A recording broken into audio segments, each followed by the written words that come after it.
from work.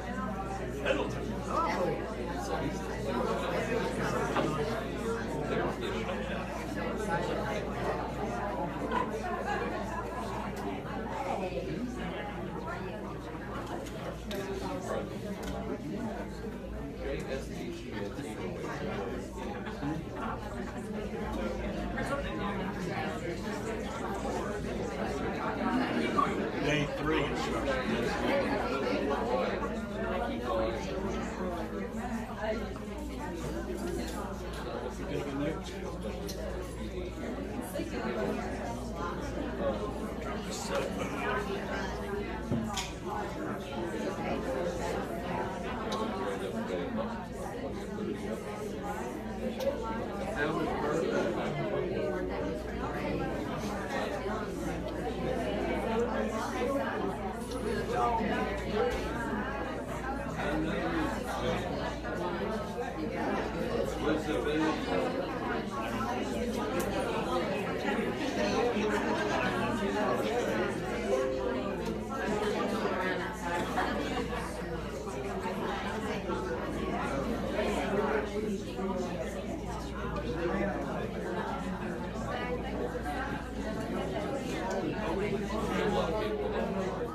Why are these lights off? That's really nice.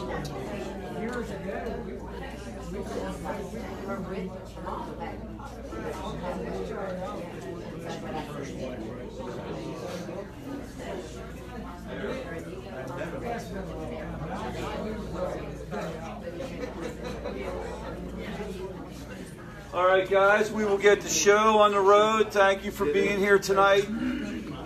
I have a sign-in sheet that's going around the room. If you could take a minute and just give us your name and phone number, email. We'll try to stay in touch with you the best we can, that kind of thing. My name is Rich Jones. I'm the CEO here at Favor Greenville. I'll talk a little bit about my background as we get started here. I wanted to take a minute and see if anybody had, I have some presentations and I have some ideas on what direction I want to go. But I wanted to see if anybody had any pressing issues or any topics that they wanted to make sure that we talked about tonight. The topic I was going to go after a little bit was co-occurring disorders, mental health and substance use. But I know a lot of folks come in here, they have something going on, they have a pressing issue, they may have more immediate questions. Does anybody have a certain topic that they want to make sure we talk about tonight? Any questions? I can even write them down on the whiteboard and make sure that we covered. Anybody got anything going down? Yes, sir. Coping skills for living with a drug addict. So ways for the family to cope. Ways for the family. Anybody in here relate? Can anyone in here relate to that? So how do you cope with it? I mean, I think that's a great question. How do you deal with living with somebody who has this particular issue? I think that's the $64,000 question. And I think when it comes to coping skills for family members, if you really get down into it, what it is it's coping skills that relate to a lot of different situations. Okay, so it's not just how do I deal if I have a loved one who's dealing with a substance use disorder. How do I deal if I have any situation that's 100% out of my control that involves really potentially bad outcomes, right? Any kind of health issue would fall into that category. That kind of thing. How do you deal, and what are the feelings and emotions that you need to deal with in order to cope effectively with a loved one's addiction? Shout them out. What are the feelings and emotions you need to learn how to deal with? Panic. Well, what is it? Panic. Worry. Panic. Fear. Anger. Who said anger? Anger from the front row. Let me write them down a little bit here. Frustration. You win the prize. Worry. Anger. Fear. Sadness. Shame. Okay, that's too many. I can't cope. I mean, I can't get too long of a list. I'm not going to be able to get you to figure it out. Worry, anger, fear, sadness, shame, all those different types of things. Lack of control, that feeling of being overwhelmed and out of control. Kind of constantly waiting for the other shoe to drop. Am I getting that part right? Yeah. That jumpy feeling you get when the phone rings. Almost like a trauma experience. A lot of times people talk about family and they talk about what's going on with families. And I think that, there's a lot of things we've learned about family and family recovery that are accurate. You'll hear terms like codependent and enabling. I think those terms, although they serve a purpose, I think they're overused. And sometimes they're this blanket statement where I think really if you dig down into it, there are other things going on as well. And one of those things would be like a trauma response to dealing with a loved one's substance use disorder. A conditioned response, because really, when you get down to it, if you look at the criteria for PTSD, one of the defining criteria is repeated exposure of life-threatening situations for you or for a loved one. And probably if you're dealing with somebody who's drinking too much or using and kind of like out of control, there's probably a part of you that feels like their life is in danger on any given day. And so I think a lot of times what we have labeled as codependent behavior is really like a survival response to trauma. And we can definitely talk about that. Is there anything else that y'all would want to talk about? Anything? Yes? Does ADHD relate in as one of the, co-occurring idiosyncrasies? Or Yes. So co-occurring disorders are technically anytime you have a substance use disorder and a co-occurring mental health issue. And I'll pull up some PowerPoint. We'll go through a little bit of that. But that's the technical definition of co-occurring disorders. When you talk about something like ADHD, it technically would fall into that category, okay? And but what you'll see is that ADHD, I don't want to say everyone agrees on this, because the moment I say that, somebody's going to stand up in the audience and say, I don't agree with that. But it's pretty much universally accepted that ADHD is overdiagnosed, and things like stimulants are overprescribed. But ADHD is a real condition. It does exist, and so there, technically you can have ADHD and be dealing with like marijuana dependence or alcohol dependence or opioid dependence, and that would be a co-occurring disorder. The two things are related a lot. You'll hear people talk about a higher rate of substance use among people with ADHD, and it's mostly related to the impulsivity factor that's involved where ADHD is concerned. If you've known anybody who suffers or has to deal with that, anybody know anybody here who's been impulsive at times?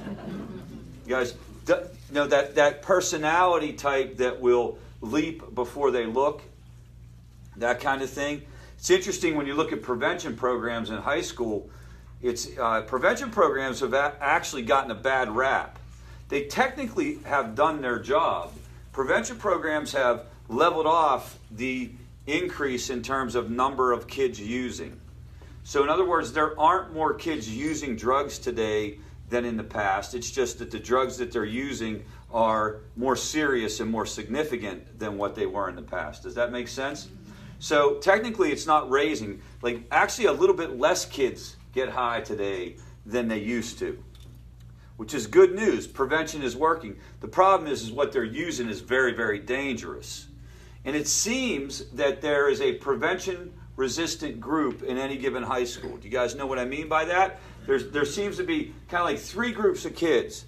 One is the kids who aren't doing it. They're really not going to do it. They're kind of like the rule followers. They're actually sort of scared of this stuff, even without being educated on it. They're just not going to go there. Then there's another group in the middle that you can educate and you can sort of scare straight. You can say some stuff to them and you'll push them over to the edge.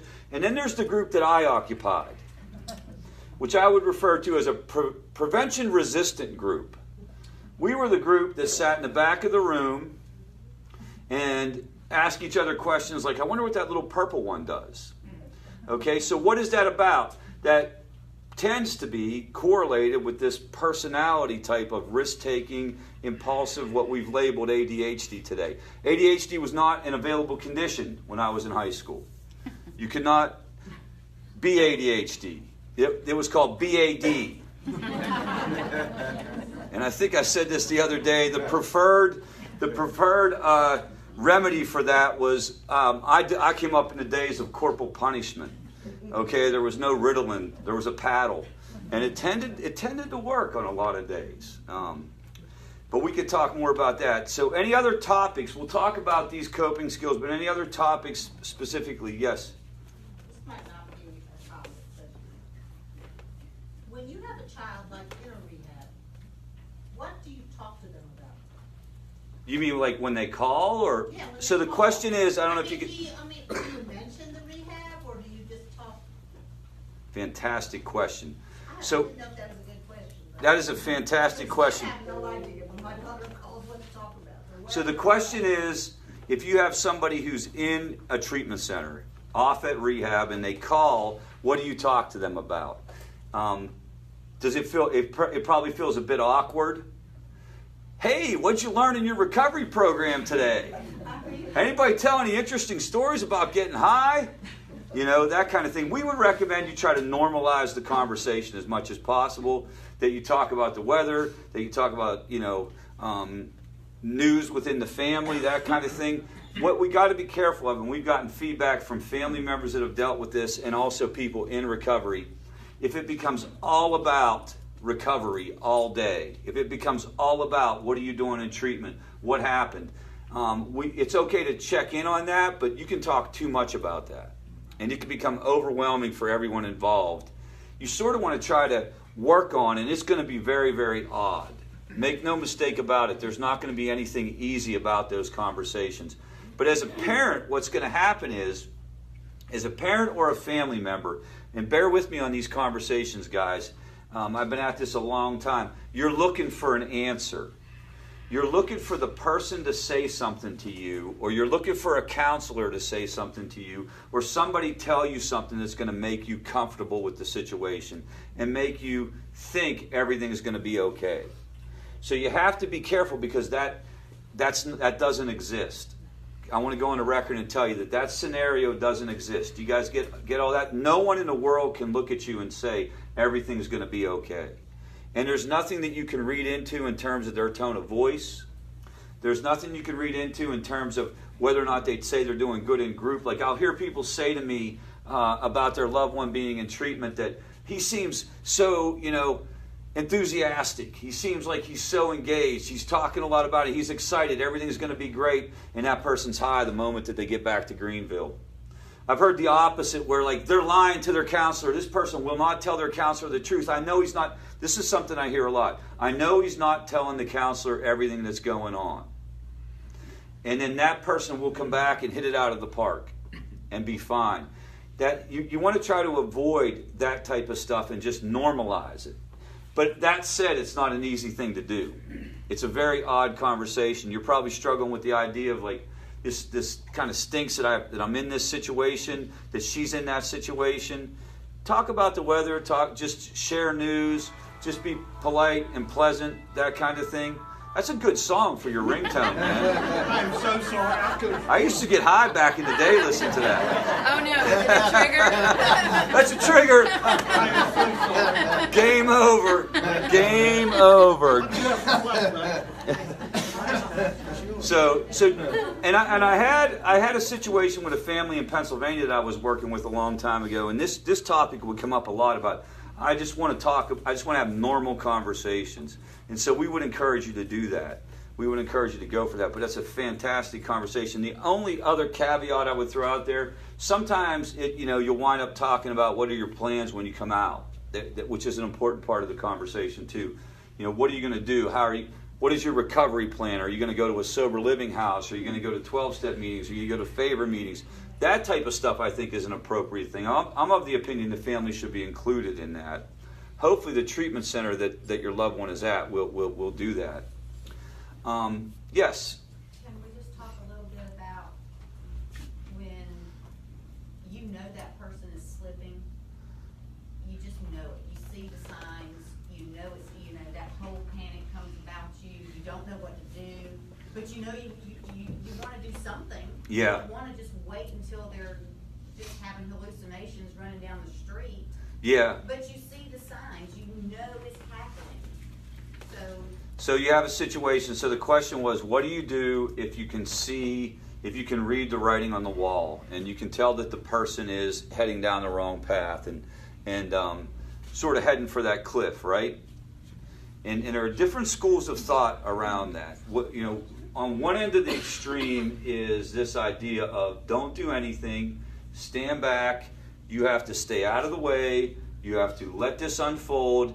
If the person hits bottom again, then they're going to get help. That's kind of like one end of the extreme. The other end of the extreme would be this idea that you can solve the problem for them, that you can do something now and you can rescue them. You don't want to be on either end of those extremes. Like, pretend if the person's coming driving toward the cliff, you don't want to stand in front of the car so that you get run over, but you do want to stand on the side and say, this isn't good, you're going to run out of road.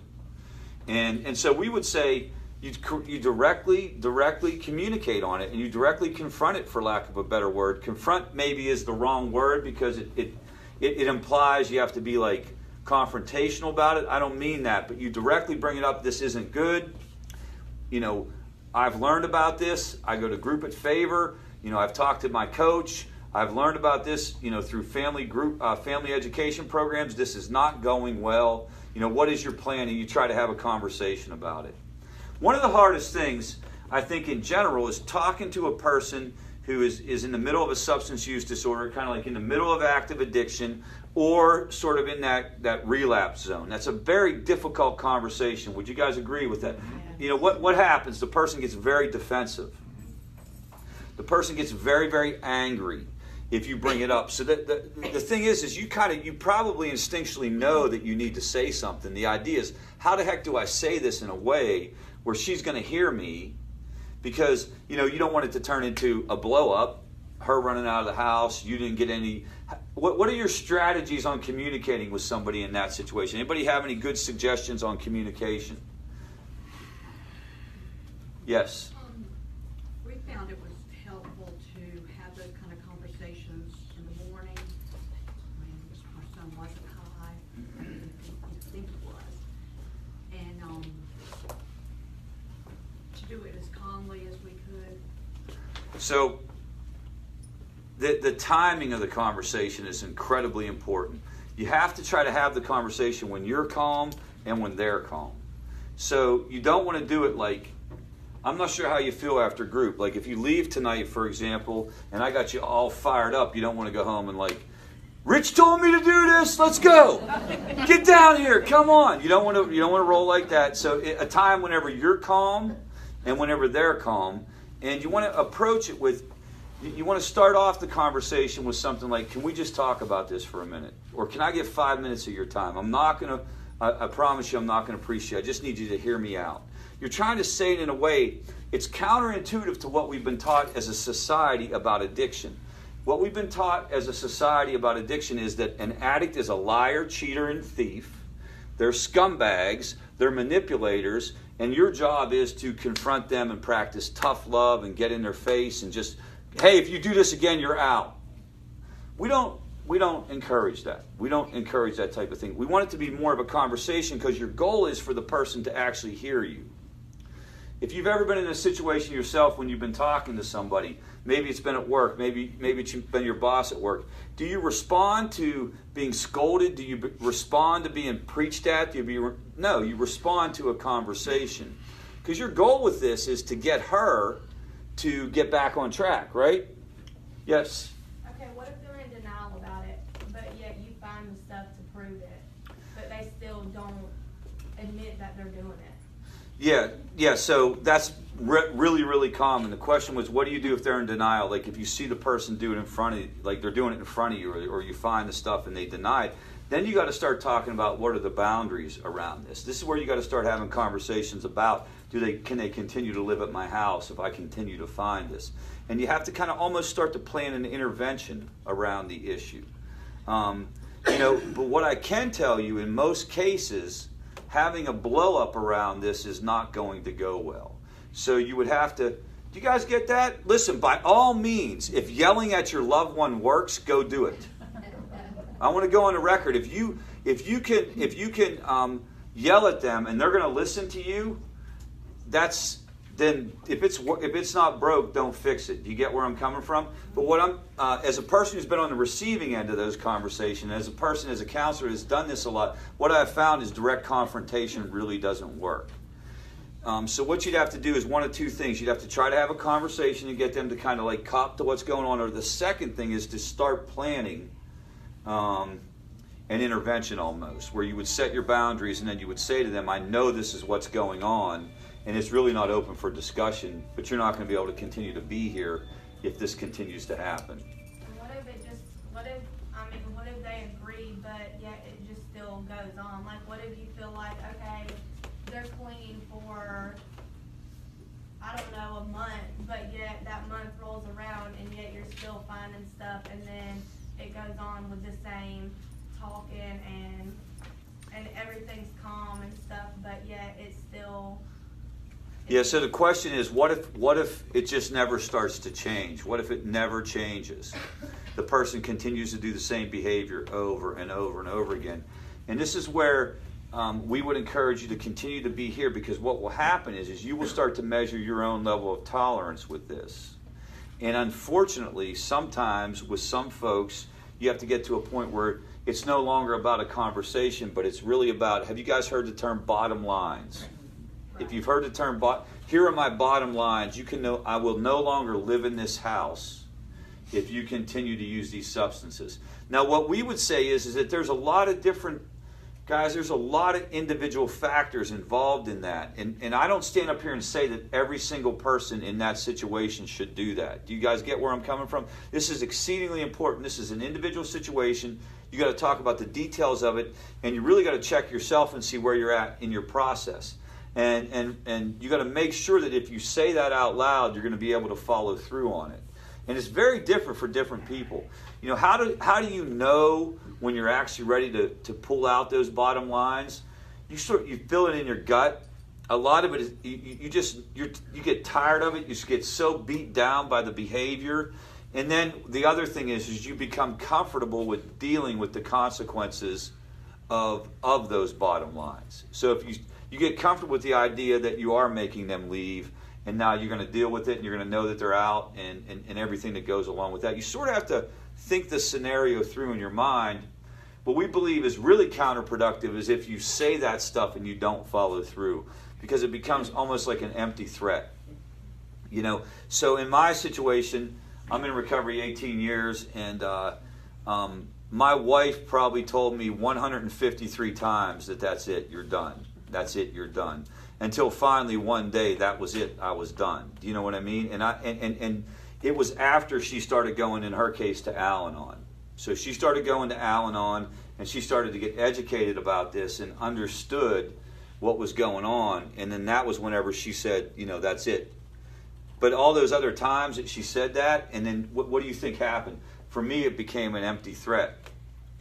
I was totally 100% incredulous when she actually followed through on that. What an injustice to the world that she was actually serious about that. And then I ran to my mom's house, and my mom didn't even stick up for me.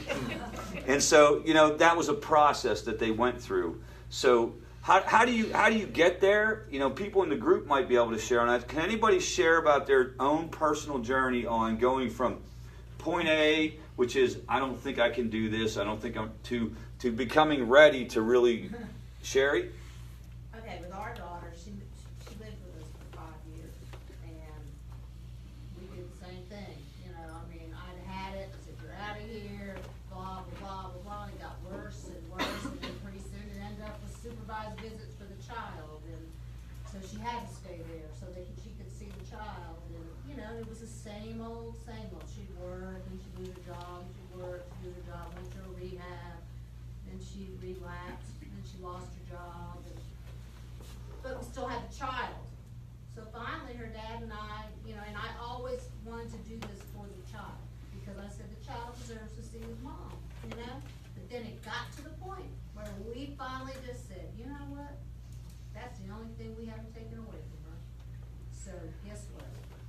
No more supervised visits. I'm not doing it anymore. That's it. You will have to figure out a way. Well, she couldn't figure out a way. And we said, and then we kept finding paraphernalia in the house and her pocketbook and stuff when the child was there, and I could have gone to jail for that. So finally we just said, you have to leave. I'm sorry.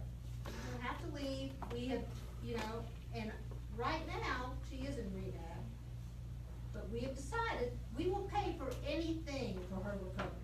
And we're paying for rehab, and I will pay for that, but I'm not paying for anything else that hinders her dad. They picked up her car this week, they towed it off, and the guy said, we're repossessing the car, and I said, good, get it out of here. So, But we made a stand, and she finally, I think, saw it, that they meant it this time. So what happens is that it's usually like a collective experience. Right, it's a series of things that go on. What I can tell you is that if you're there, you have a right to go ahead and set these boundaries. You have a right to start to make these changes. You're not doing anything. What's that? I said, we talked to him calmly.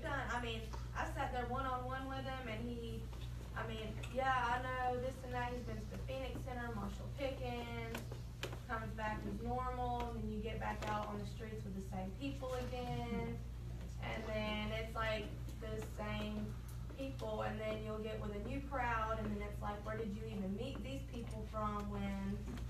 So here's what's going on. This is a picture of the brain, all right? And so when you're dealing with somebody who is in active addiction, actively using the substances, or not in recovery, it doesn't mean they're using every single day. They're just not working on themselves. Literally, the brain changes. What happens is it's the depletion of dopamine. Dopamine is a substance, or it's a neurotransmitter that allows us to feel pleasure, contentment, that type of thing. For some of us, what happens is that dopamine gets shut off, and so what we wind up doing is we wind up desperately seeking the substance, despite clear consequences, despite the fact that our wives tell us you're going to have to leave, despite the fact that our moms tell us that you're going to have to leave. This is what's driving the boat. And sometimes you have to think of it as the person is 100% irrational. You're trying to talk to them rationally and trying to get them to understand you can no longer do that. And like a little kid, I hate to say it this way, but like a little, child, they won't respond to a rational conversation. They will only respond to the boundaries that are set around that process. And so that's what you got to start to get in touch with. Is that what's going on? Is that what's happening? You have a right. We all have a right to kind of say to ourselves, this is how I want to live. But again, we would really encourage you to think about that. Just think through it. Think long and hard on it. Ask yourself, where do I feel like my loved one is in this process? You start to get overwhelming evidence. This is what typically happens to a family. If you really get down to it, most of the time families want to give the person the benefit of the doubt.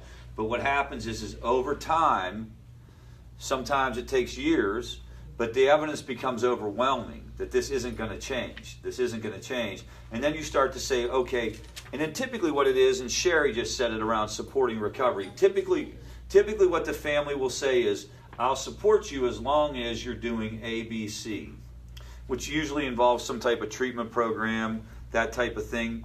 Again, the details are very important. Make sure that you understand that the details of each situation are different, but it typically involves some type of treatment program, and they'll say, like, as long as you're doing that, I'll support you. What are the different types of treatment program? The types of treatment program, the thing that we're all most familiar with is rehab, right?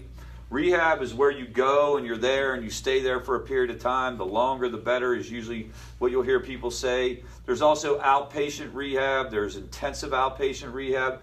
Basically, are they doing anything toward their recovery? And again, the details are very, very important in that process. But this is what's going on. This is why and sometimes I'll have people talk to me. I'll have family members talk to me, and I feel really, really bad because I feel like they're asking me for an answer that doesn't exist. That what's going on is they want me to say, well, there's one more thing you could do other than the hard thing to do, which is I can no longer live with this. And I got to tell you, like, I promise you, I'll never keep anything from you. If there's ever a solution, like if sacrificing a goat will get it done. That's a weird thing to say, I understand that. But we will get a herd of them out back. We'll have a herd of goats out back. Tomorrow, I will run a special fundraiser to get it done. At the end of the day, there are only so many different solutions for this issue. Unfortunately, it's the thing that breaks my heart most about this is, I feel like as a society we need to try to come up with some other things, but right now we have only so many different options. So that's what you're dealing with. What other questions? What other comments? Yes? I have a question about the brain that you had up here. That pain that you're talking about, the lack of dopamine, I suspect is because they're using a chemical versus the brain saying, I don't have to make my own dopamine because I have enough.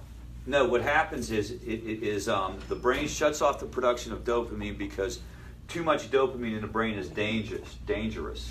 So the analogy would be if you went home tonight and your toilet was overflowing and the water would not stop running, you would reach down and turn the faucet off, the water supply off. The brain basically turns off the dopamine supply because flooding your brain with too much dopamine is very, very, it's not normal, it's not appropriate, it's not okay. And so the brain is constantly seeking to self-regulate. So what it does is it shuts off the production. It's like, oh, you want to do that? You want to throw 20 units in there? We're going to shut it off altogether. And that pain that you're talking about, the lack of dopamine, is that manifested in, our addict is depressed a lot.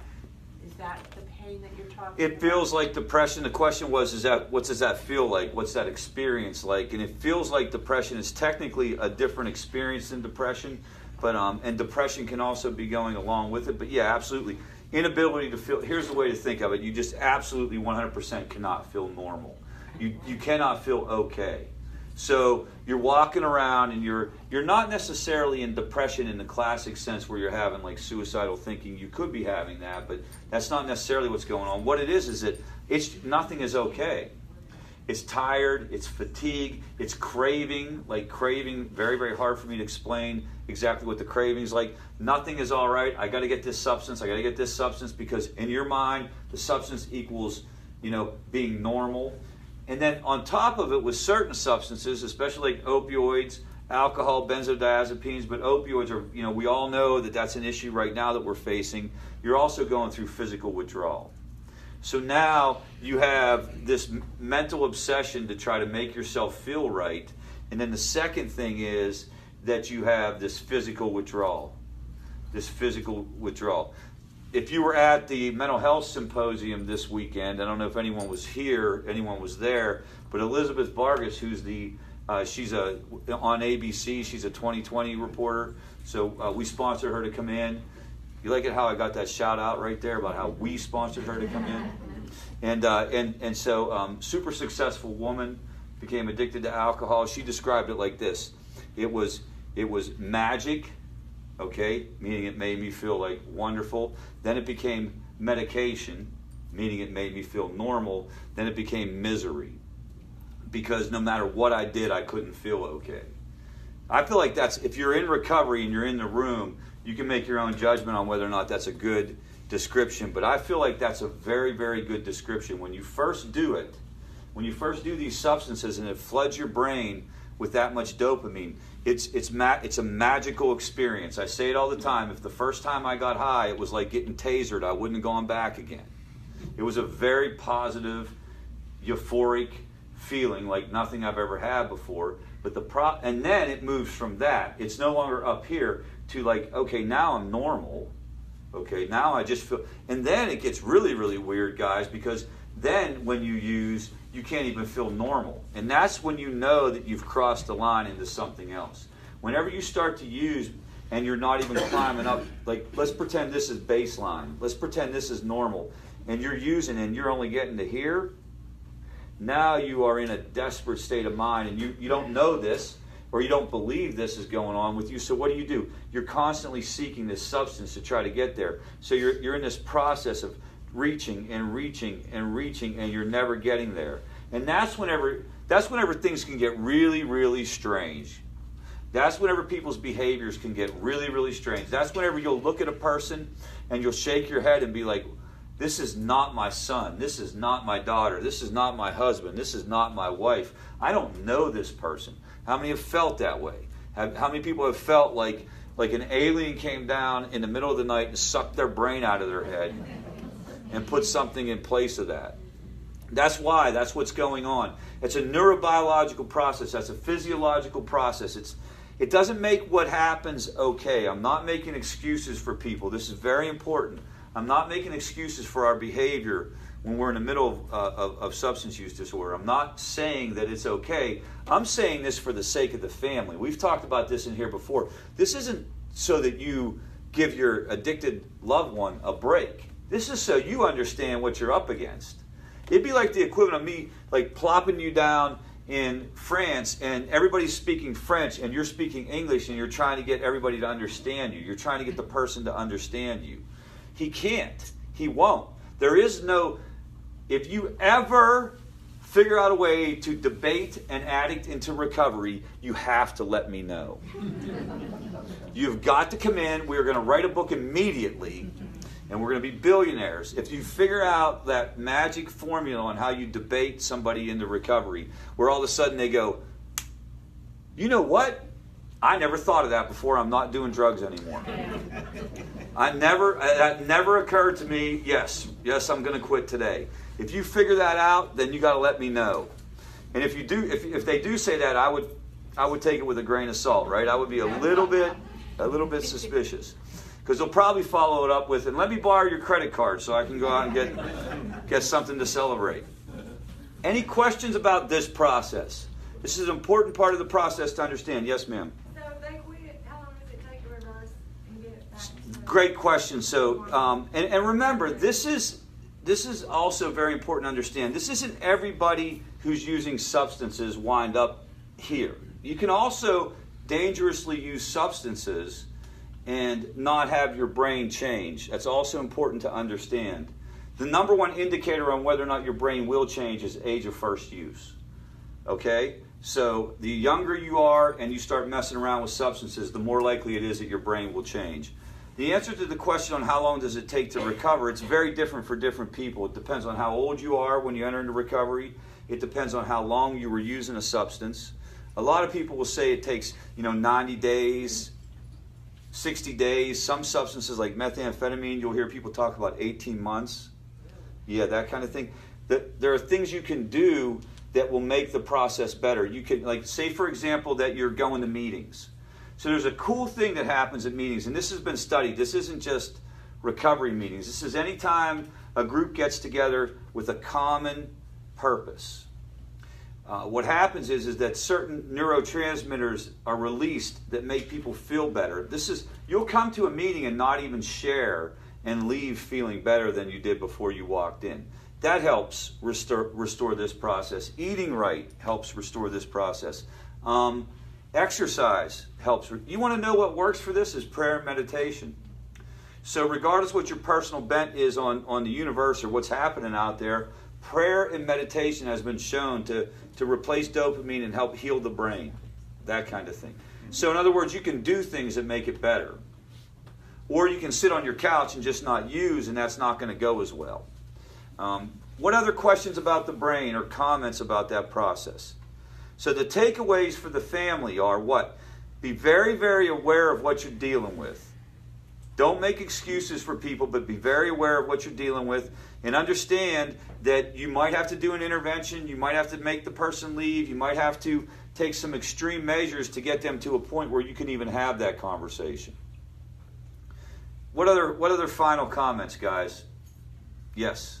I just wanted to add that one of the best things that I learned here from you was not to say it if you don't mean it. Mean what you say what you mean, but don't say it mean. If you can't live with it, don't say it. That is way helped. Yeah. So many, times we could have argued or that all of a sudden what I said just didn't hold any weight. Yeah. It Yep. really has helped. Well, and I think another part of the process, just to kind of like really wrap your mind around, and Sherry was talking about I'll support my loved one in recovery, and people are talking about what to do. This is really a long-term process. Like any other disease or healthcare issue, the sooner you start it, the better. And if people keep trying, they tend to get better. So if they're involved in counseling, if they're involved in programs. So we don't want people to walk out of here with a negative outlook on what this is actually like. Like, people do recover, but the problem is, and this is where it's really, really tough for family members, depending on how old your loved one is, you may not have any influence over whether or not you can make them access the help. Do you guys get where I'm coming? So one of the most frustrating things, we're going to talk about coping skills, but one of the most frustrating parts of this process is there's actually a solution that you guys know about by virtue of being here, but the person won't take advantage of it. And that's very, very hard to deal with. That's very hard to deal with. And that's where some of these bottom lines and some of these ideas come from. Yes? When you talk about how long does it take before they get better, and you said, it varies, it certainly does, but for us too, I think that it's real important to know that be patient as family members and take each day at a time, because while it took a long time for our son to get better, he was better every day. Yeah. If that makes sense. And so slowly but surely he got better. Right. It took a long time, but as long as he wasn't using, I didn't care what he did. Right. I had to have that mindset. Right. And so slowly but surely I could watch him heal with just even simple comments that he would make, like thank you, or just little tiny things. So people get better. I'm certainly better. I mean, I'm top notch, right? I mean, I'm pretty freaking normal, wouldn't you get? And I wasn't a little bit addicted. I had a full-blown opioid use disorder. I was in a car accident in 1998, and I started to get prescription painkillers, hand over fist. I walked out of the emergency room with 180 Darvocet, and it was game on, man. And it took me to suicidal thinking, standing on the side of a curb while buses were blasting by, thinking about stepping in front of one of these buses. That's where that substance took me, and I'm better now. I don't even think about it anymore. I don't even identify as an addict. I identify as a person who doesn't use substances. I'm better. This isn't my brain now. How long did it take? It didn't take a year, I can tell you that right now. It probably took 60 days, maybe. Actually, I started to get better relatively quickly, and I worked hard on that part of the process, and I've continued to. I believe in the power of therapy, for example. And I also believe that for family members, talking to people can make you feel better. Talking to somebody one-on-one can make you feel better. Prayer, meditation, all those things, you get better. This is important for us to note. This isn't a hopeless situation by any means. But did you want the help? No, not at all. Not even a little bit. And if my wife is watching, I don't know. We'll see. No, I didn't. I went through the motions because I had been asked to leave my house. Okay, I've run a lot of rehabs, and what I can tell you is I don't know that I personally have met somebody who's just kind of woken up one day and wanted recovery. You know, like we're like, oh, it's a Wednesday. Today's a good day to go to rehab. You know, it's typically because something happens. It's not always a family-related issue. Sometimes it's a legal issue. Sometimes it's a work or job issue. That happens quite a bit. Something goes down. It prompts the person to start the process. And then what I believe happens is I don't believe people have to want recovery to get recovery. I do believe people have to eventually want recovery to stay in recovery. So you start to feel better. For me, what it was is I started to feel better physically. And then eventually you just say, like, okay, this is good. I'm going to continue to do this. But it's very uncommon in my personal experience, even doing interventions. I've done a lot of interventions to see somebody who just, you know, you don't go under the best of conditions. You usually go with external consequences. So that's where the family can come in, guys. That's where everybody, again, taking stock of your personal situation and what am I willing to do. And other questions you want to ask yourself as you go through that is, who else agrees with you that something needs to change? Because that's also an important part of the equation. Sometimes it's very hard for one person to make another person to change, but get mom involved, get dad involved, get his brother involved, get his sister involved. Now you got 5 against 1, and then it's a little easier. You have to ask yourself, who else needs to be involved in this? Yes, sir. Relapse. I know there's no average. You can't say on average 3.7. But how often do you really expect somebody to go clean? Well, they do. They have studied that related to certain substances. The question was, like, how often do they relapse? And like with things like opioid use disorder, it's about 7 or 8 times till a person will find permanent recovery. The good news is if a person keeps trying, the odds are decent that they will find long-term recovery. For people who keep coming back, if you've ever heard that phrase, if you keep going to therapy, if you keep going to meetings and stuff, about 70% will find permanent recovery. Problem is about 9 out of 10 quit. Do you guys get that? That's a very important statistic for us to be aware of, that about 70% of people will find long-term recovery if they keep trying. But what happens is a lot of times people will relapse, they'll have a slip or whatever you want to call it, and then they'll reject the whole process. There's this phenomenon that human beings go through. I think we've talked about it in here before. It's called the abstinence violation effect, AVE. And AVE means I was trying to make a behavior change. I made a mistake. I slipped up, so screw it, I'm going to throw the towel in. So this is with anything. This isn't just with substances. It's kind of like I'm on a diet. I walk in the kitchen. There are powdered donuts in there. Next thing you know, I'm hammering the powdered donuts. I got white powder all over my nose. It's not good when you're the CEO of a recovery center. You guys get that? Explain. Now, so I eat these donuts, and I was doing great on my diet, but I just ate these donuts, and so what do? Screw this.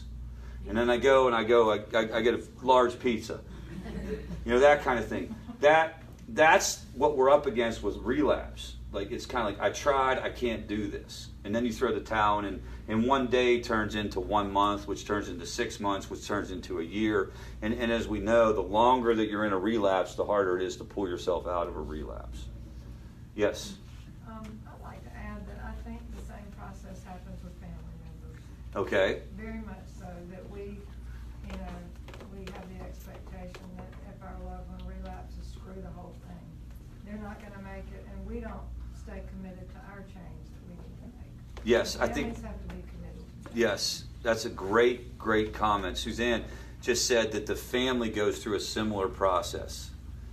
Oh, you were coming to group, they were doing good in their recovery, things were starting to improve, then it goes downhill a little bit, maybe they use again, and then you say, screw this isn't worth my time, this isn't worth my energy, why am I coming over there on Monday nights?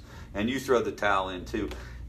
This is one of the things that we got to get in touch with, that this issue, substance use disorder, actually it's not just substance use disorder, it's mental health, it's emotional health, whatever you want to think of it, it's a process. Do you guys get this? It is not like somebody doesn't go to a therapist one time and they're good to go, or go to rehab for 28 days and they're good to go. It's a long-term process, and the idea of this group is for y'all to come here and kind of get your own personal support so that you can keep your head in the game as you go through this. You know, especially with a lot of young people. We got a lot of situations that I've been talking to people where we're dealing with like 18, 19, 20-year-olds, right? I mean, this is likely to be going on for a while. You know, at 17 years, going on 18 years in recovery, I'm solid. But that wasn't the case. If you look at the statistics, it's not till year 5 that relapse rates drop. Relapse rates go below 10% after year 5. So this is why it's so important for families to think of this, think of themselves and how they can take care of themselves and how they can avoid going into that dark, dark place that can happen if you start to struggle, if some of these things start to come up. You know, we believe, we were talking about this earlier, that a lot of times what family members are going through is actually a trauma response to dealing with their loved one. I think there's a place for enabling and codependency in this idea of if the person moves, I move, and if they're down, I'm down, if they're up, I'm up.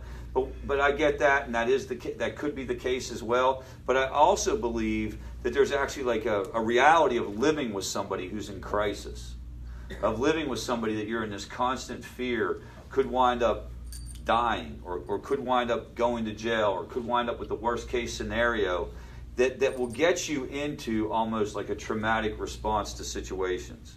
Once you've been bitten by a snake, you're afraid even of a piece of rope. So this is where you're talking to your loved one while they're in rehab and you're reading into everything that they have going on. I don't know if anybody in here has ever done that. I had one time, this was in a different group, this was in a spouse group that I ran. I think it was here at Favor Greenville even. It may not have been, it may have predated it, but I know for sure I had a wife tell me about her husband. She could tell whether or not he had been drinking by the way he smiled. Okay, he had a different, somebody said, yeah. That's some scary freaking stuff right there. Like, think about that for a minute. That's like CIA, like that's like CIA, FBI type stuff going on right there. All you have to do is say one word. You can tell by the word that the person says. You can tell by the way that they text message, that, you know, the tone of the text message, that kind of thing. The amount of time it takes for a response to a text message. Everybody's shaking their head, so you all get this. So what's going on is, why would you be so tuned into that stuff? Why would you be so tuned into those things? It's because your brain has taught you to be hypervigilant, because that's danger. That's danger. If so-and-so is drinking, or so-and-so is using, your brain has now been triggered. And if you look, what you have going on is, and it's the amygdala that is the fight or flight part of the brain. And that's what's getting triggered whenever somebody doesn't return a text message. Or, again, the way that they're smiling. So, am I high right now? Am I good to go, or what? I mean, I don't think y'all. I don't get it. I've never had that opposite experience. But that's what's going down, and the reason is, why is your brain reacting that way? Is because, you know, there are pathways and there are memory pathways that are telling you better get ready for this. This is going down. You better get ready. And so if you're activated, think about how this might work. If you're activated and you're in that trauma response, and you're heightened, and you're in fight or flight, and you go rescue the person. What happens if you go rescue the person whenever you're in fight or flight? You get your own dopamine hit. You also get relief from the situation. So if this starts to happen when the person is young or early in your relationship, what happens is you develop a neural pathway between the fight or flight response and the rescuing behavior. Fight or flight, rescue. Fight or flight, rescue. And what you're doing is you're relieving this, and there's a huge payoff for you. Remember when I said earlier that whenever I first started using substances, it wasn't like getting tasered. It was incredibly pleasurable. There was a payoff, the reward potential around that. That's the reward potential for the family, is, you know, it makes you feel good. You could go back to even anything. Let's take substances off the table. why do parents give in to their kids? Why do I give in to my kids on the amount of video game time that they have? You want them to be happy. I want them to be happy, that's true. I don't want to have to deal with it. I don't want to have to fight with them. But I also, well, when you say want them to be happy, you're absolutely right. I guess I sort of misunderstood what you're saying, but you're 100% right. I like it that they're happy. I feel good that they feel good. So it's just cause and effect. It's plain and simple, cause and effect. So I have to go against my own. It's not about trying to give them what they want. It's about me giving me what I want. Do you guys get where I'm coming from? It's a different way. And so what you're doing is you're starting to identify these patterns in your own life. Because not everybody's triggers in here will be the same. Just like my triggers in terms of substances aren't the same as Frank's or Michelle's or that type of thing. I just outed you all that you're in recovery. Sorry about that. Are you mad at me? Are you mad at me? Well, you can't be mad at me. You work for me. Okay. All right. So just like Michelle and I have two different ways of what would trigger us. And I don't know if this is the case, but Michelle might get triggered by going to a bar. I might get triggered by going to a doctor. Do you see that? Because why? My history is different. I was addicted to opioids. Her history might be different. That may have been her thing. It's the same thing for family members. It's not universal triggers that'll get you going. There are some people who will be able to just be better at saying no. Other people won't. And it's probably because it's a personality thing. It's a neurobiological process. We can't judge each other if somebody's unable to set a boundary in a certain area. It just is what it is. Does anybody know exactly what their particular triggers are? Would anybody be willing to share what their experience was or what gets them going at any given time? I can tell you about some of the common ones. Text, not returned text messages. Would that be one? Yeah. Yes. So And if they came home, I could just... Yes. How about that? As soon as I heard that door, I was calm. Yeah. Until you hear that door, yeah. your mind is everywhere. So your mind, we're talking about coping skills and we're talking about this idea of worry. Let's just focus on trauma and worry. So you're there, you're texting the person is not responding to the text message, right? And where does your mind go? Worst case scenario, fight or flight, heightened response, you can't go to sleep no matter what, right? Yes? I have dreams, like, if he's not there or something, then I have dreams of what he's doing Yeah. while he's not there. Yeah. And it's like dreams that, stuff that I've never even seen before, so I know it has to be, of what he's doing, because if I've never seen it, then how would I know how it's acting? Yeah, so that's where your mind goes. Yeah. That's the worst case scenario in your mind. So what else triggers y'all? Anybody have any other specific triggers? I guess some of this stuff I talked about, like by appearance is a trigger, that kind of thing. Tone of voice can be a trigger. You might wind up, as you go on this recovery journey, being triggered by the person not going to meetings. Somebody was talking about that earlier. It'll be anything that that cranks you up to another level. A lie. What's that? Or lie. Lying is a big deal. Lying is a big deal. So one lie can be told and it'll turn into a cascade of this anxiety and this worry and this situation. And what's typically going on is you're telling yourself a story around the situation. So you're telling yourself a story about the facts that you know. So what are the facts you know around, let's talk about the text messaging thing, just because that's so common. So-and-so goes out, they've been out for an hour and a half, and you text them to see where they're at and they don't respond. How many people might get jammed up about that? With a show of hands. You might get jammed up about that. So that's because you're telling yourself that they're out using again, or they're out with so-and-so, but there's about 50 other explanations for that. I talk to my mom all the time about, so one of the things since I've done family groups, I talk to my mom a lot about what it was like to deal with me. I ask her about it. I want to know, and I'll call her at the end of group tonight and tell her I'm sorry again. And she's like, oh, you had family group again tonight, right? Because I kind of want to know what it was like. And one of the differences was when I was growing up, there was no text messaging, right? When I left the house, the only thing my mom could do was sit back and pray and hope for the best. She couldn't call me.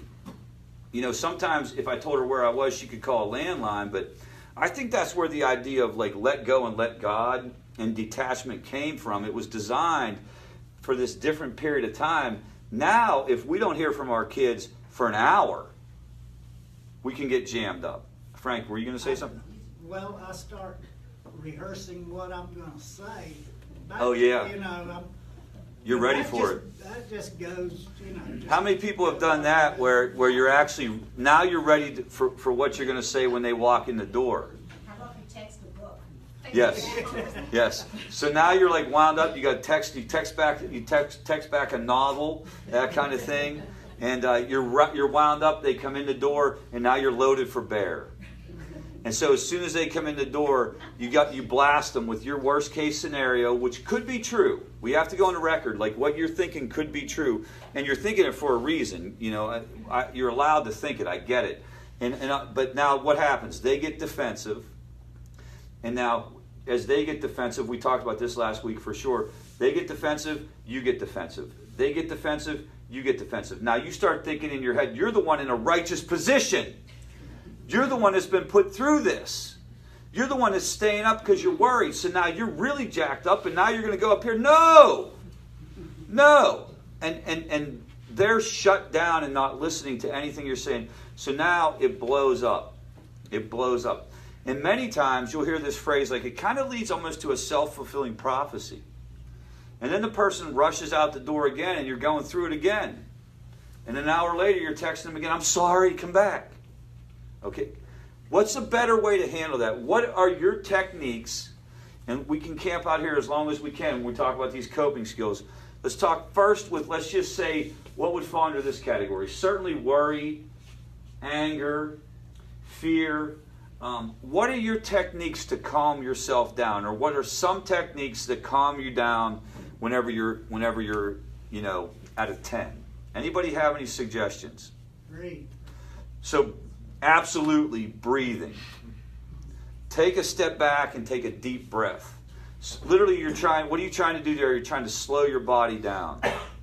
You're trying to calm yourself down. So, breathing, getting away from the situation. Do you have a place in your house where you can go that's quiet?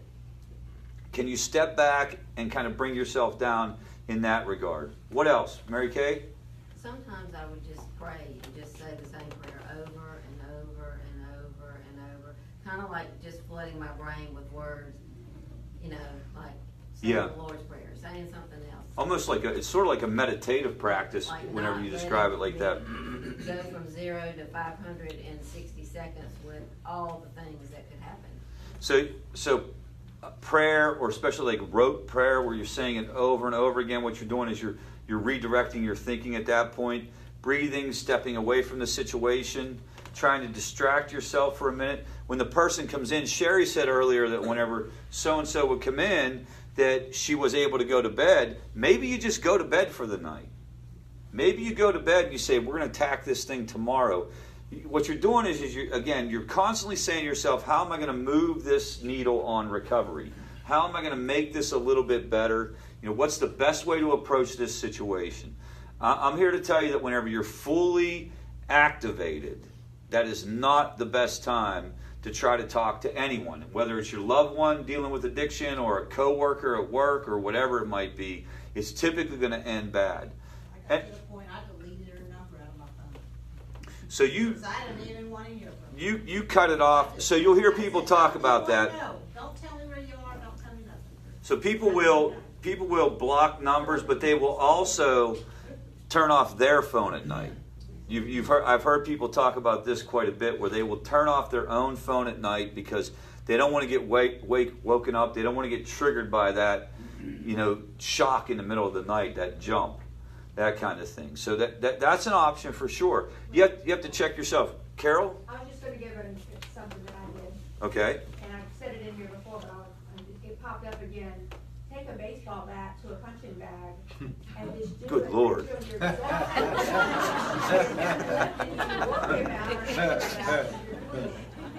So I don't know if you heard what Carol said. Carol said take a baseball bat to a punching bag. I thought it was a tree last time you told us. I was hanging from a tree. Oh, okay. All right. So, well, let's actually talk about what's going on there, right? What do you think's happening? Like, what? I'm using my Some anger. energy, my adrenaline is allowed to flow. And Yeah. It just is able to go through me and come out of me.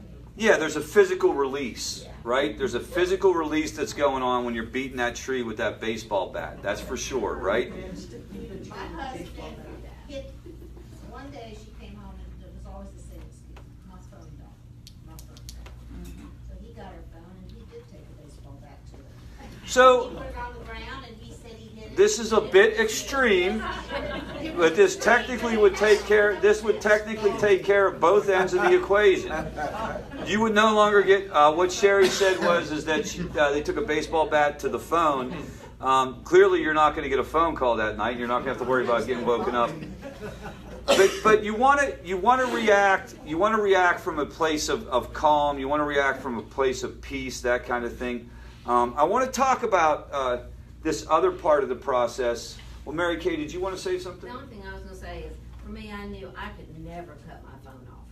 Yeah. That was me. I could not cut my phone off. But what I could do is I could quit calling him. Right. To make, if I didn't hear from him, I could go to sleep if I heard from him, even if he was high. But I needed him to answer the phone. And when I realized that was not good for me, then I quit. I made myself not call him before I went to bed. Right. Well, all the above, and whatever's going to work for you. The other thing is, and I don't have it up on the slide, but I'm going to talk you through it. So it's this idea of trying to tell yourself a different story over what's going on in the scenario. That it might not be the worst case scenario. It could be the worst case scenario. This is sort of like classic worry stuff, okay? You'll hear people who have an issue with worry. What you'll hear them talk about the fact that, and sometimes whenever they reveal really what they're thinking is, they actually think that worry will make it less likely that the bad stuff happens. You hear people talk about this. And so what I'm saying about a worry cycle, and you guys know what I mean by a worry cycle, and if you've ever been in the middle of a worry cycle, and believe me, I'm standing up here talking to you like as if I can't deal with it, you should see what happens to me. I have never successfully gone back to sleep if I wake up at like 3:40, 4 o'clock in the morning. Never. I now get up. I just now get up because I bounce from subject to subject to subject, and I chase rabbits. And that's how I picture it in my mind. Oh, there's the favor, how are we going to raise money rabbit? Chase it for a while, right? And then there's the, I got to worry about Nathan, my son Nathan in Texas rabbit. Let's chase that for a while. Then there's the Elizabeth rabbit. There's all my kids' rabbits. Then there's the, staff issues rabbit. You follow me? Like there's all these things. And I've noticed my coping skill is to just get up. I just get up. I don't lay there anymore and fight that.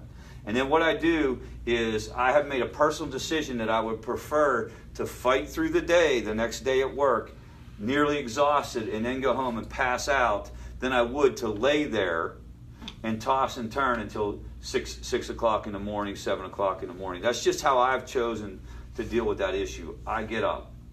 Another possible scenario around worry would be to intentionally tell yourself a different story about it. Even if you feel like you're trying to sell yourself a load of crap. Do you get what I'm saying? Like this, no, it's not that his phone died. It's not that his phone died. What you're doing is you're literally just trying to give yourself a momentary relief. You're not trying to make an excuse for your loved one. You're not trying to let your loved one get away with anything. What you're doing is you're trying to cut this off for you. And you got to remember, what happens is we have two systems in our brain, System 1 and System 2. And System 1 is considered the hot system or the automatic reactive system. And it's all those things. It's all those automatic connections that we have in our mind. You didn't hear from your loved one, he's going to die. You didn't get the text message back, he's in jail. It's all those automatic associations. They will always win the day until we willfully tell ourselves different stories about them. System 2, it's our frontal cortex, it's our abstract thinking. It literally takes effort on our part. If we don't do anything about it, System 1 will always win the day. It'll run our lives. Subconscious thoughts, 77,000 automatic thoughts per day. I don't know how anyone knows that. How do they know that, Anna? They walk around and they say, like, you thinking? Did you think? Did you think? Did you think? Did you think? This is psychologists. This is what we do. We just make stuff up and y'all don't challenge it. And we just feel it. So but it gets back to this theory that the majority of decisions that we make through the course of the day are automatic beneath our consciousness. In my own personal life was the automatic thoughts I would have, the automatic subconscious thoughts I would have of wanting a drink or wanting a drug, okay? Of getting a hold of something, that kind of deal. It was always present in my mind. The reframe or the new pathway that I plowed was, dear God, please remove this thought from me. Dear God, please remove this thought from me. 1,000 times a day, 10,000 times a day, until it became rote and it became automatic and it became system 1. Whereas when it first started, it was system 2. Does everyone get this? This is absolute 100% scientific fact. You can do this related to any behavior. You can do this related to anything. You can totally change that neural pathway. Now, if your loved one's in the middle of their using, if their brain is like this, they can't change this right away.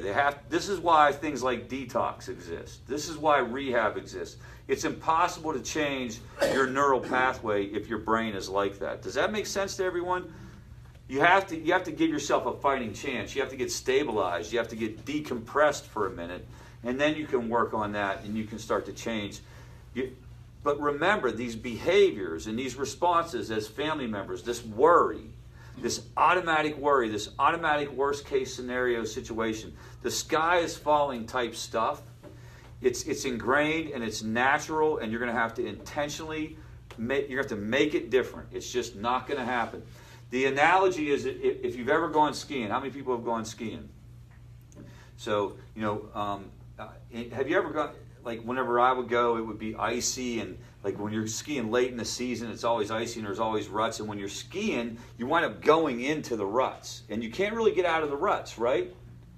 You have to work to get out of the ruts and create new ruts. Do you follow me? Do that on our roads now.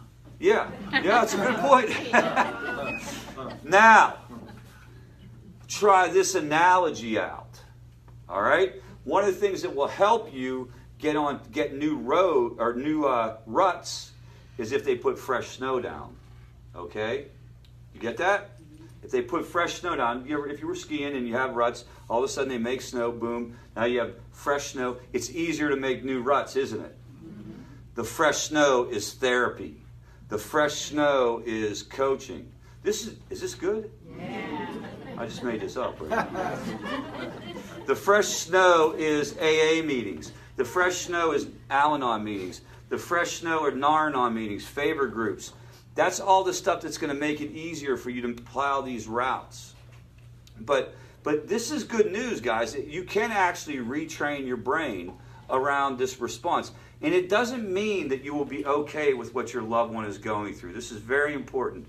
It would be weird if you were happy when they were in the middle of a crisis. That would be strange, right? It's not that. It's just, let's say you're on a scale of 1 to 10, and 10 is, you're 100%, you haven't slept for 3 days, you've been up, you're just totally 100% distraught, okay? We want to get you down to like a 6 or a 7 where you can function. And I'm telling you, you can redirect your thinking to where you can get to a 6 or 7, even in the middle of the worst crisis. And here's my hope and my prayer for you guys. This is what you need to learn how to do, guys, because you can't control your loved one. Do you get that? You cannot wait till everything is okay with your son or your daughter or your husband or your wife for you to be okay. Because you don't want to do that. You don't want to hang your welfare and your health and your peace of mind on their actions, because you actually have no control over that. You do have control on what you choose to tell yourself about these stories. So does that make sense? This is what you're doing. That's what you're working on continuously. Some techniques that might help you with this process. Journaling, writing things down. So one thing that might work with this, and we've talked about this already, a little skill or a little practice that you can start working on to try to reframe your day is at the end of the day writing 3 good things down. I do it on Facebook. I'll post 3 good things. You can do it in a journal if you choose to. You could even do it mentally, and it's going to start to make a difference. But it's 3 things that happened to you during the course of the day that were pleasant surprises or good things that went on, things that you didn't expect to have happen. It's not like a gratitude list. You guys know a gratitude list is like, I'm glad I'm healthy, I'm glad I have my finances. That's not what I mean. It's like 3 really good things that went on. Like my phone call with so-and-so today. I thought it was going to be very, very difficult, but we got the contract. That kind of thing. Or I thought I was going to be late for the meeting and I was on time. So you start working on writing down 3 good things. That would be an example of trying to retrain your thinking. Anybody else have any other techniques to help with their thinking? Anybody have anything that they do that they would share with the group that they feel like helps? Exercise helps. So exercise helps set your brain up. Exercise is also fresh snow. Do you guys get that? Like exercise makes it easier to plow new pathways. I'll always question the first. Stop. Yeah, literally think deeper. Frank's phrase was question the first thought, and that's a tenet of recovery. That's a tenet of those of us in recovery. It's this idea of, actually ask yourself why and pause. I think this idea of pausing before you act is also important. But other things that you can do that are preventative in nature, you can get into some routines. People will talk about prayer in the morning or reading in the morning, like you're setting your brain up for a certain type of day, that type of thing. All of these things help cope with especially worry, anger, and fear. Now, what about sadness? Let's talk for a minute about sadness. Feel it. Who said feel it? I did. Feel it. Go ahead, talk a little bit more about that. It's uncomfortable, and sometimes anger is a secondary emotion to sadness or hurt, and it really hurts, and it's scary to feel that sad and that worried about somebody you love that much, and it's easy to want to distract yourself and go get something to eat or watch TV or something else, but the sadness is still there. So it's okay to feel sad and kind of lean into it a little bit. Yeah. There's this there's a therapeutic technique or a process called acceptance and commitment therapy, which teaches it's operating on this premise that if we fight something, whatever we fight gets stronger. So it would be this idea of recognizing how you're feeling. It's okay, kind of embracing it. And not that you're overjoyed about it, but you're not fighting against it. You're observing it. Yes? I think sometimes with what she was saying, is you have to let it go. Yeah. I mean, if you need to sit down and cry for 2 hours, get it out. Yeah. It's okay. Yeah. It clears, and the next day you can Absolutely. feel a little bit better. Yeah. It's okay to be sad. You're allowed to be sad. And now sometimes people will say like it lingers or it stays and that kind of thing. And some of the things you'll hear people talk about around dealing with sadness is this idea of, you'll hear this term opposite action, which is literally engage in something that engenders the opposite emotion of what you're dealing with. So let's say that it's beyond where I just want to lean into it. I actually want to start feeling a little bit better. This has been 3 days in a row I haven't left the house. So it's this idea of engaging in something. What's the opposite of sadness is what? Happiness or laughter. So you watch something that's gonna make you laugh. You watch something that's gonna bring you up a little bit, or you listen to some upbeat music. You hear people talk about this thing called state change. Identify what state of mind you're in and do something that's the opposite of that. So that would be an idea. Yes? You mentioned it before, coming to a group, if you're sad, you have a tendency to isolate. I think most people have a real tendency to isolate, and that is not, that's not a good thing. So That's a hallmark issue with depression, is isolation. When you hear people talk about, like, one of the things whenever they're dealing with depression is they don't want to go anywhere, they don't want to be around. And it's probably one of the worst things you can do when you're dealing with depression is keep yourself locked up in the house underneath the covers. So almost make yourself get out of the house. Make yourself go for a walk. Make yourself go to church. Make yourself come to this group. Those type of things. Somebody else had a hand up back there. Mary Kay? Daytime was always better for me. Huh.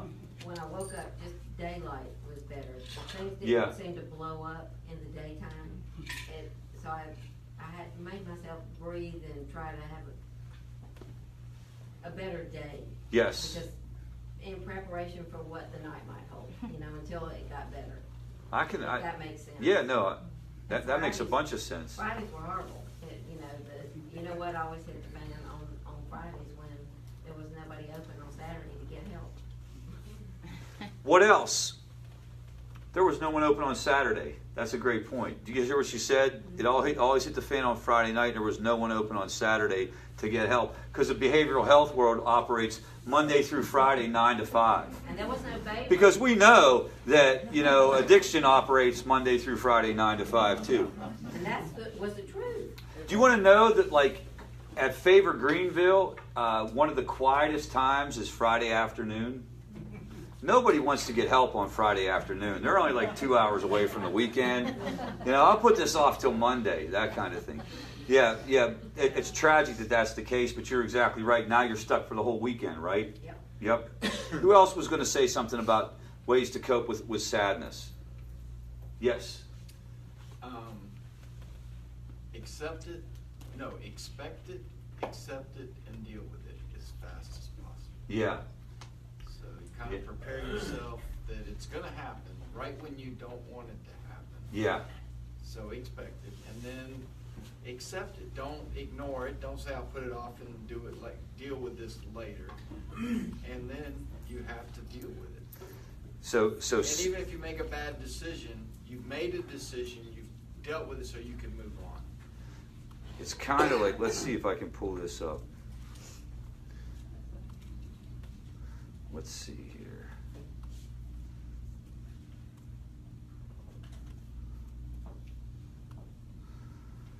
See if I can get the PDF and we'll talk about this because it kind of talks about what you're talking about. You got to protect yourself. You got to change your account, do something that makes you feel good, that it limits the collateral damage when it occurs.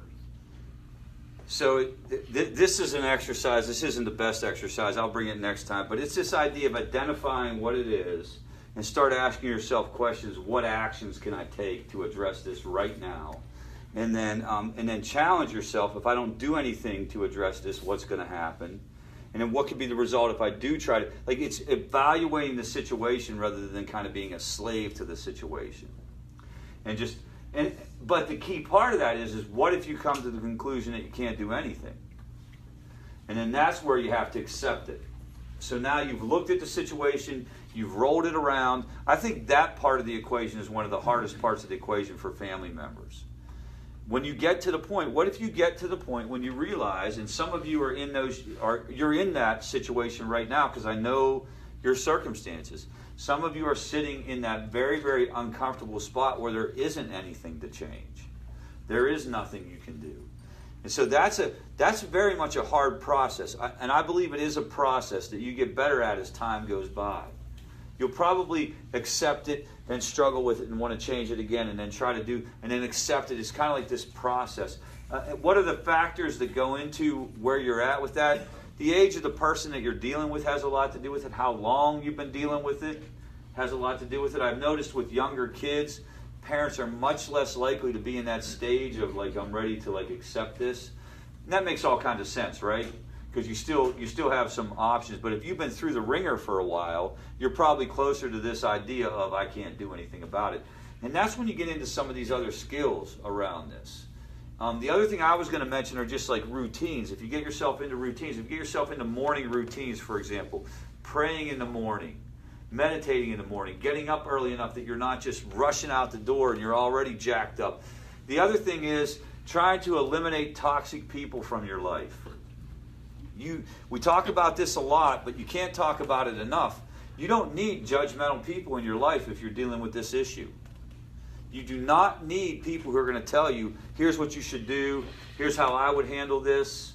If this was my kid, I would do this. If this was my wife, I would do that. You don't want to go down that route. So you want to limit that negativity, that kind of thing. Mary Kay? And if you have other family members, like we had another child, and so it was important that we didn't deny what was going on, but it was important that we have a life with her that was fair to her. Right. And, you know, so I had to fake it a lot, but I did it, and, you know, little by little, it helped me do the normal things with her. The other thing is, you know, depending on where you're at in this process, depending on where you're at in your family recovery process, another thing that you might want to do is consider like trying to help other people. And how can you help other people? Well, you can help other people in formal ways. We'll be having a family recovery coach certification class that I run. It's different than our other recovery coaching class. So if you've heard about our recovery coaching class, that's something that goes on too, and some family members will take our regular recovery coaching class. But I've developed my own program for the family coaching component. And the reason why I mention that is sometimes that helps. Depending on how long you've been at this or how long you've been through this, sometimes giving somebody else some direction, helping lift somebody up who's at the beginning of this process can help, even if your loved one isn't perfectly on track. Does that make sense? That's a key tenet of the process. And so we'll be offering that. We will also be starting an online program that I'm going to do that involves family coaching and family training. And the theory here is education is power. So what it's going to be is it's not going to be coaching in a classic sense, not coaching like what you guys are used to, not counseling, literally just education, information. And it's going to be stacked online in a distance learning kind of format. With also, here's the theory. The more you know and the more you feel like you're like your own expert at this, the better, in my opinion. You can help other people. You can help your neighbor who's standing there across the fence and saying, like, this is what's going on with Johnny. I just found pills in his room. And then also you start to feel empowered. Families have got to get empowered. We cannot rely on professionals to take care of this. There aren't enough of us. Do you guys get that? There simply aren't enough rehabs for this issue.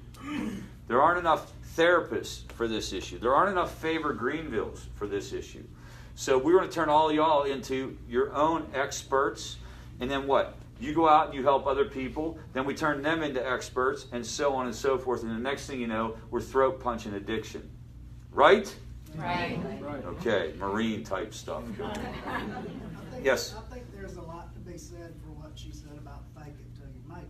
Because you're involved in it if you're trying to fake it. You're learning if you're trying to fake it. And eventually it's not fake it anymore. It's monkey see, monkey do.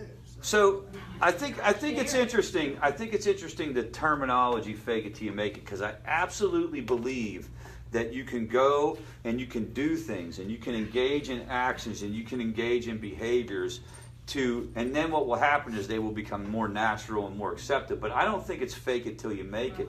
I think what you're actually doing is you're doing it. And you might not have your heart completely in it, but if everybody waited until they had their heart completely in it to do something, nobody would do anything. And I'd say that's beyond drug and alcohol addiction. That's related to every behavioral change. But I think if you're doing it, even if you're doing it and there's a party that's kind of like, I think that's wonderful, and you should be celebrated, and you should keep coming back and keep doing it. And if fake it to make it, if that works for you, but then if that doesn't, understand, you're doing it. You guys are here tonight. You're doing it, even if you're not feeling it. Even if you go get in your car and you're like, that was ridiculous. Okay? You're still here. If you don't like this group, try out another group. Like, that's how this works. You start doing this and you start going after a while. What will happen is you will actually start to feel better, guys. And it won't be like you wake up one morning and you're like, You'll just, right? You'll just slowly but surely start to feel better. And then you'll also slowly but surely start to respond to situations differently. And then your life just starts to improve. And then here's the weird stuff that starts to go on. This is the stuff that is really cool. You'll also start to change the way you respond to your loved one. And then what will happen is they will start to change the way they respond to you. And that's where family systems theory comes in, guys. Family systems theory says if you change any part of any system, if you move one part, you move the whole. So it's like a baby, it's like a mobile over a baby's crib. If I move one part, I move the whole entire part. So that's the method to the madness of being here. But I also know that especially if you're new here, there's a likelihood you will leave here tonight and say, that guy did not tell me how to fix my kid. That guy did not tell me how to get so-and-so better. I didn't, because I can't. Because you can't. The best thing you can do to get that done is to be here.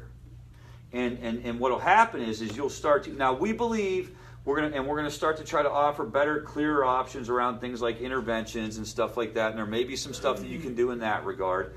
But for the most part, it's true that as you work on yourself, it'll start to change. It'll start to get better.